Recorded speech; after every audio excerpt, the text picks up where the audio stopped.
જિલ્લાના વિભાજનને લઈને સાંસદ ગેનીબેનની પ્રતિક્રિયા. જિલ્લાના વિભાજનના પગલાંને આવકાર્યો. લોકોની મુશ્કેલી ઓછી થશે, કિલોમીટરનું અંતર ઘટશે. લોકોને આગેવાનોને વિશ્વાસમાં લીધા વગર સરકારે જિલ્લાનું વિભાજન કર્યું. 14 જેટલા તાલુકા નગરપાલિકાઓ અને એનો જે એરિયા છે એ ખૂબ લાંબો હોવાના કારણે વર્ષોથી બનાસકાંઠાના લોકોની માગણી હતી જિલ્લાના વિભાજન માટે.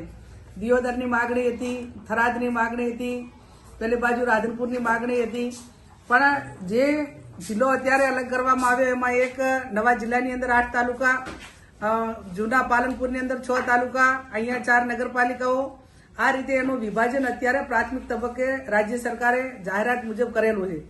તો અમારી એક જ માગણી, વિભાજન કર્યું હોય, નવો જિલ્લો બન્યો હોય એનો આનંદ બધાને જ હોય અને અમને પણ છે.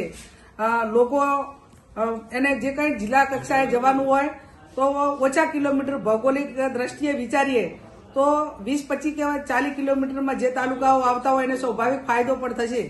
પણ સાથે સાથે કોઈ પણ વિભાજન કરવું હોય ત્યારે પંચાયતનું વિભાજન કરવું હોય તો પણ ગ્રામ પંચાયતનો ઠરાવ લેવામાં આવે છે. તાલુકા પંચાયતનો નવો જિલ્લો તાલુકો બનાવવાનો હોય એ ટાઈમે પણ અનેક વખત સૂચનો લીધેલા છે.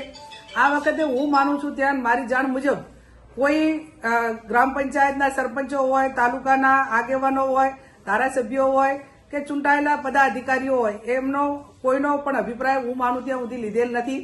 અને એક તરફી કદાચ આ જિલ્લાનું વિભાજન છે એટલે કદાચ લોકોને બધાને વિશ્વાસમાં લઈ અને જિલ્લાનું વિભાજન કર્યું હોત તો બધા રાજી પણ રોત. પણ અંતે હું માનું છું ત્યાં સુધી ખૂબ મોટો જિલ્લો હોવાના કારણે જે વિભાજન થયું છે એના હિસાબે કંઈક ને કંઈક થોડા ઘણો લોકોને ફાયદો થશે.